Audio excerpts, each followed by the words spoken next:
Why can't we just appreciate greatness? Why does it always have to turn into a comparison?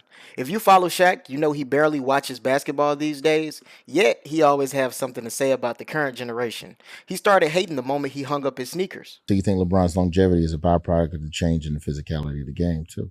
Definitely. Okay. Less physical. Right now, you get a flagrant foul, you get fined, suspended. Like, guys ain't even fouling hard no more. Back before I played, it was crazy, but when I played, it was crazy. He claims LeBron's longevity is only possible because the league is soft. Like what? Shaq played 19 seasons himself and didn't take care of his body.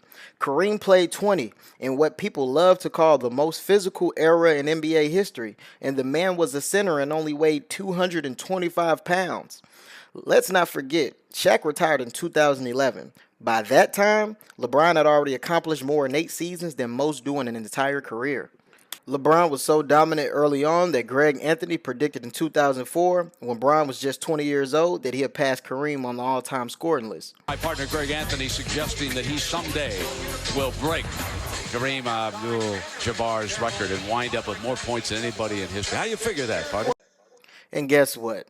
He did pass Kareem because the greatness was obvious from day one. Now let's be real. Shaq is salty, not because LeBron's playing long, but because he didn't maximize his own potential. He coasted on natural talent. Don't take it from me. Just listen to what Shaq said about his own practice habits. Work hard in practice? No, never. And let me tell you why. The guy that I'm playing against, they're under me. So to try to show that they're worthy of being an NBA player, they would touch me up.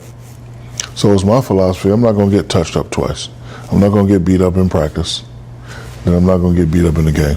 So I'll chill in practice, and I'll give you my all in the game. Even Kobe, who won 3 rings with him, but honestly could have been more, said it plain and simple. Shaq could have been the GOAT. Who would Shaq be if he had your work ethic? He'd be the greatest of all time. If Shaq had your work ethic, He'd be the greatest of all time. Greatest of all time by a mile. Sure. He'd be the first to tell you that. That's the real reason for the hate. Shaq didn't squeeze all the juice out the lemon, and he knows it, and it eats at him. Because if he had taken it seriously, if he had the work ethic, there's no telling what he could have been.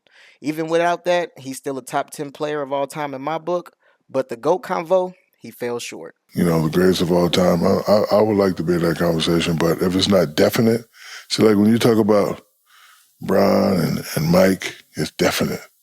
And Kobe should be out of that. It's definite they're a great player. I want to be in that conversation. If I'm not in that conversation, I don't want no fucking considerations. Don't give me no consideration. So, Right. But I am jealous that I'm not. Let's remember to keep it positive. Thanks for watching. Like and subscribe. See you next time.